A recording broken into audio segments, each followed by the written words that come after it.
பஞ்சாட்சர மந்திரத்திற்குள் மறைந்திருக்கக்கூடிய 5 மந்திரங்களின் சிறப்பை பற்றி. பஞ்சாட்சரம் அப்படிங்கிறதே மிக உயர்ந்த பலனை நமக்கு தரக்கூடியது. சிவபெருமானுடைய இந்த நாமத்தை நாம் சொல்ல சொல்ல சொல்ல அது நம்மையும் பக்குவப்படுத்தி நம் ஆன்மாவையும் பக்குவப்படுத்தி நமக்கு வேண்டும் என்கின்ற நலன்களை எல்லாம் பெற்று தரக்கூடியது அப்படின்னு நாம சொல்றோம். மாணிக்கவாசக சுவாமிகள் தன்னுடைய திருவாசகத்தை துவங்குகிற போது இந்த பஞ்சாட்சரத்தை வைத்துதான் அவர் துவங்குகின்றார். நமச்சிவாய வாழ்க, நாதன் தாழ் வாழ்க, இமைப்பொழுதும் என் நெஞ்சில் நீங்காதான் தாழ் வாழ்க அப்படின்னு துவங்குகின்றார்.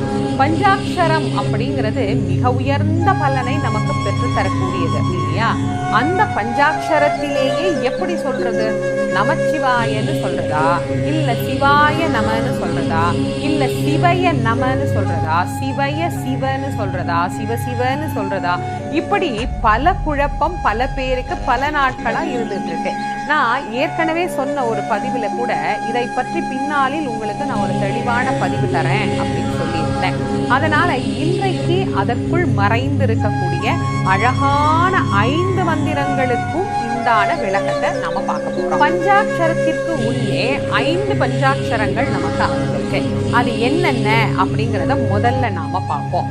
ஸ்தூல பஞ்சாட்சரம், சூக்ஷ்ம பஞ்சாட்சரம், அதுக்கப்புறமா அதிசூக்ஷ்ம பஞ்சாட்சரம், காரண பஞ்சாட்சரம், மகா காரண பஞ்சாட்சரம் அப்படின்னு 5 வகையான பஞ்சாட்சரங்கள் நமக்கு சொல்லப்பட்டிருக்கு.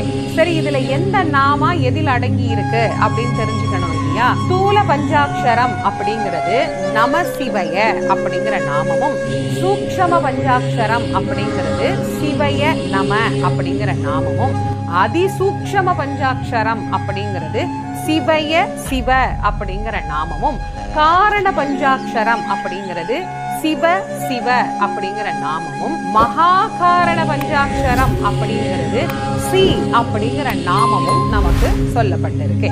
சரிங்க, இந்த 5ல எதை சொன்னா நல்லது? அதுதானே எங்களுக்கு இப்ப பெரிய கேள்வியாவே இருக்கு அப்படின்னு நீங்க கேட்கலாம்.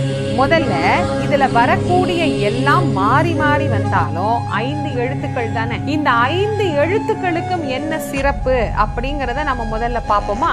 சி சிவம், வா திருவருள், யா ஆன்மா, நா திரோதமனம், மா ஆணவமலம். இந்த பொருளைத்தான் பஞ்ச எழுத்துக்கள், இந்த 5 எழுத்துக்கள் இருக்கு இல்லையா, இவை நமக்கு விளக்கக்கூடியது. சரி, இப்போ இந்த விளக்கம் என்னன்றத பார்த்தாச்சு.